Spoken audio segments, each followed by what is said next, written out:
It's a hard video to make, Dr. Art. It's difficult for some. Well, it's hard because I don't want to come off as being a know-it-all. I don't want to come off as being a bully or anything like that. But as Dr. Art pointed out, as we discussed this particular thing yesterday, that this is like a public service announcement because people watch YouTube videos to learn. And they're building their engine, they're building the first engine, and they look at the things that we do for tips and tricks, and we're supposed to be professionals. And some of us really look like professionals. Professionals, I got all my professional yes. pen building and crayons and my pocket screwdriver. Clearly you know what you're doing. Correct. So really anything that you say, people are gonna like latch onto. As gospel. This is what I'm saying. Okay, so here's what happened. Wait, I have to make a quick disclaimer before I go any further, okay? I have done some of the sketchiest stuff ever in the history of internal combustion engines with 318s. But what you have to understand is that every single thing that I've done that was sketchy, I said up front, I presented it as, yes, this is sketchy, this should not work, and went ahead and did it anyway. And I wasted a few. But they're 318s. Right, it was all in good fun. It's like, you pick up one of these engines for, $50, once in behind somebody's shed, and you go for it. And then there was the live engine build fiasco with Nick's Garage, right?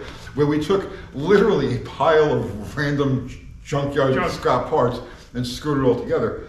And even at that point, during that live build, this is 6 years ago now already. Yeah, that one ran.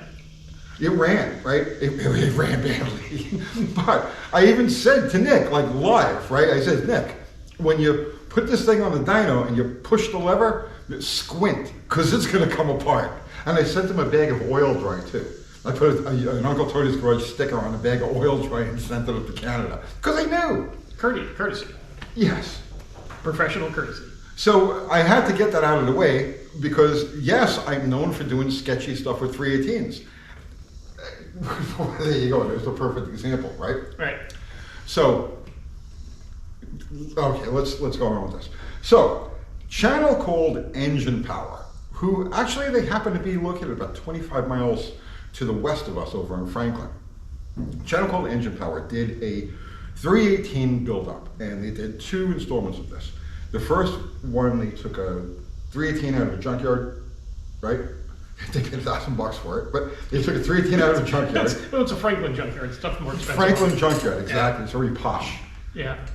So they took this engine out of the junkyard, put it on a dyno, and ran it on a dyno, completely stock. And then the second installment, they were going to build a 400 some odd horsepower engine out of it. So they threw the book at it. You name it. I mean, every single thing, every trick part, roller cam, and aluminum heads, and blah blah blah blah. Everything. Right? The whole catalog. Yes. But they hurt the engine on the dyno. So, here's what happened. As they explain in their video, during the assembly part of it, they did something that I saw was going to be way major trouble, okay? And I watched through the end of the video, and sure enough, they never actually show the engine running.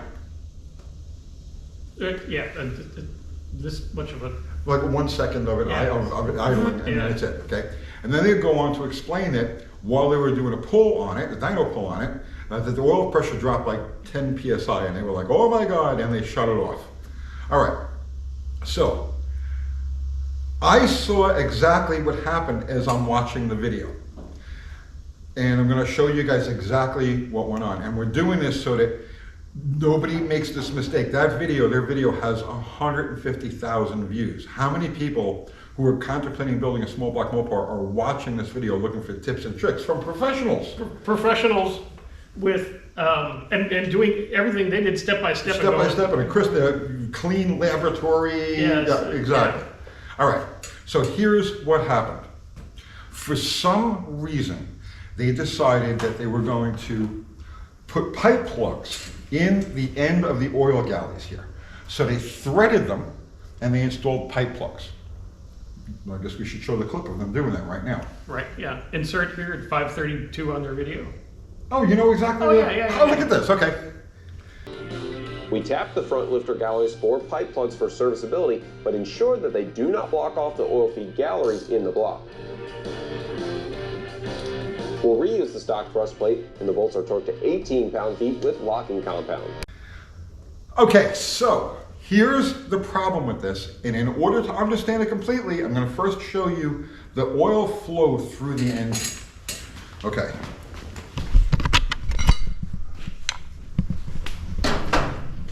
So, oil comes up from the pump through the filter, and the first place it goes to is right here, the back of the passenger side or right side oil galley. Now, it runs from the back to the front, and here's the end of it, okay? Along the way, there are diagonal holes drilled for each main that go from this oil galley to the main, and that's how the main is fed. And in each of the cam bearings is fed by a second passage just drilled here. Now, here's what you need to understand about this.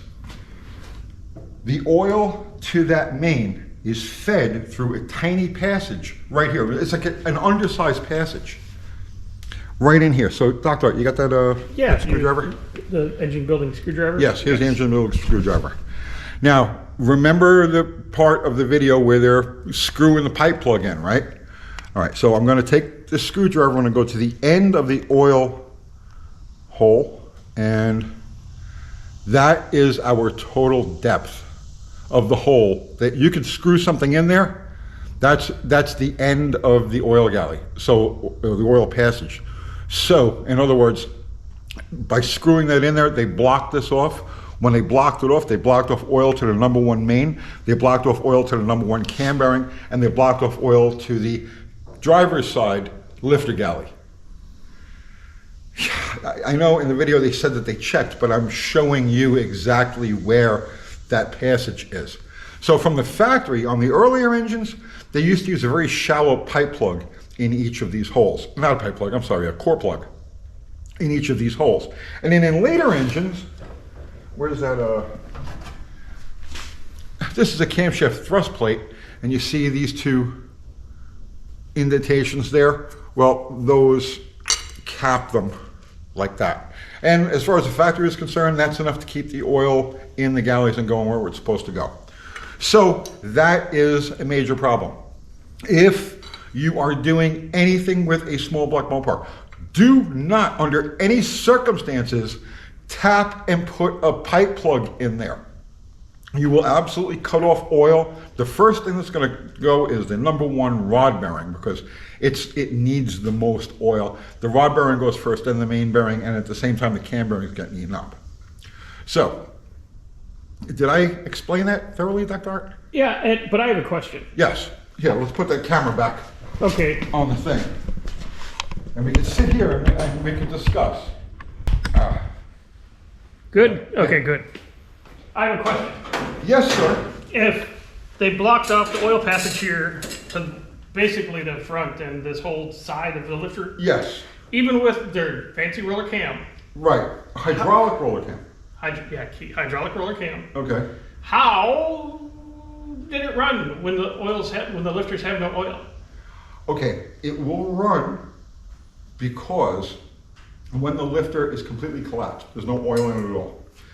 They're designed, hydraulic lifters are designed so that when they're completely empty, there'll be just enough to open the valve approximately 100,000ths of an inch and hold it open for approximately 100 degrees of duration, 75 degrees of duration, which is enough to get the engine started. And once the engine starts, the oil fills the galleys. Unless you block it off, Yeah. the oil fills the galleys, pumps up the lifters, and you're good to go. So what was your question? So it barely ran, or it was just crazy loud? It would have been clacking away like there's no tomorrow on the driver's side, the left side of the engine. And they say that they got dyno numbers on it, and then there was an oil pressure fluctuation. I have no idea how they could have possibly revved this thing beyond like 3,000 RPM, because that's about the limit. They had 4 cylinders that were functioning correctly, and then they had 4 cylinders that had like no lift and no duration. So it had a mean shock because it was run on 4. It would probably max out at about 3,500 to Okay. 4,000 Yeah, RPMs, it's- if that, and it would make half the horsepower that it would make, Normally. yeah, normally. So, All right. No. There you go. but I don't know, they got charts which says something. So, the intent behind here is not to be mean, it's not to be a know-it-all, it's not to be a bully, it's not to be anything like that. The purpose of this video is that I feel that we have a responsibility as collectively, as a community of YouTubers, to present information that isn't gonna wreck people's Well, engines. especially they turn to you for Mopar knowledge. Yes. And Well, you're not the first person to ask me about this particular thing.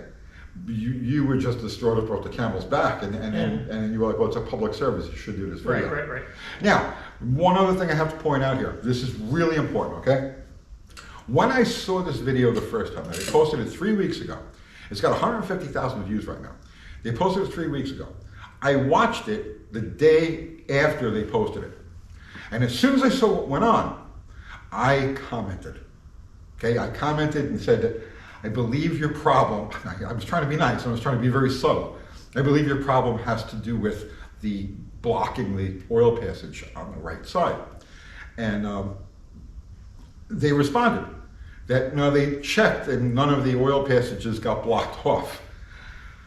And I left it at that. So in my mind, this is 3 weeks ago now, in my mind I said to myself, okay, well, I'm sure now they have this mystery. I know they've got a mystery. They're gonna pull the timing cover off of this thing and take a look, and they'll see exactly what and I even gave them the measurement. I followed up with that comment. I said, yeah, it's about approximately 300,000 of an inch back is what the oil hole is. So I would have assumed that they would have, because they saw the comment, I know they know who I am, I would have assumed that they would have checked it, found it, and then I would have been perfectly okay if they had cut the 10-second clip of them doing the oil galleys out of the video and deleted my comment. Because at that point, my good deed had been done. You know, I just wanted to point out to a fellow YouTuber. It's a little error. But, Yes. And I have another question because people ask me this too. Yes. Why a cord plug? I have no idea. I have no idea. On engines, they're usually at the back. They drill the oil passages. On these engines, and this design goes back to 1950. I don't know. Actually, this design goes back to 1951 with the original Chrysler Hemi, a firepower Hemi. These things evolved from the polyspheres, and this is just how they did it. You see how close the front main is to the front of the block. So you've got to send an oil passage to the center of the front main. And so it doesn't take a rocket scientist to figure out, you know, the depth there. But why do they put the pipe plugs? I have no idea. That modification. Yeah, okay. I have to cover one other thing here. Perhaps they saw a common race-only modification that would entail putting a pipe plug only in the left side, right? Never on this side, because this side feeds everything, but putting a pipe plug in this side here, and then running a crossover from this oil galley to this oil galley. So, and that's done on the big Fords, the Lima Fords. Yeah, the 460s. 429s and Yeah. stuff like that, because they have a similar oiling situation here. So rather than take the chance on starving the number one main, number one rod, they block the oil passage off just on this side and then run a crossover in the valley. Perhaps that's what they saw and went from there and said, well, if you can plug one, you can plug two. All right, this is like a long video for what I wanted to do, But it's needed because if one guy destroys their motor for bad information. yeah, don't take anything that any of us ever say, regardless of who we are or what we look like, or how many pens we have. Don't ever take anything we say as gospel, okay? Take it as a good suggestion, take it as an idea. But before you employ anything, double check it, triple check it, cross check it. There are many sources of information. Make sure that there's some sort of consensus saying that, yeah, what they're talking about is going to work, or it's going to be good. Don't ever take us all at our here's the thing. Me, him, anybody from any other channels, we're offering suggestions, we're offering our experience, sometimes we're offering experimentation, but don't ever take it as gospel. Do your research. And then you won't destroy your engine by putting a pipe plug in the feed for the front mate. Please. All right, guys. I hope we saved somebody. If we save one If guy. I save one guy, honestly, Okay. if we save one guy, the aggravation and the expense, because you do this, you wiped this engine. You're back to square one. Yeah, they get to go get another $1,000 318. Please. We can sell this one for $1,000. I get 10,000 for this. See you tomorrow, guys.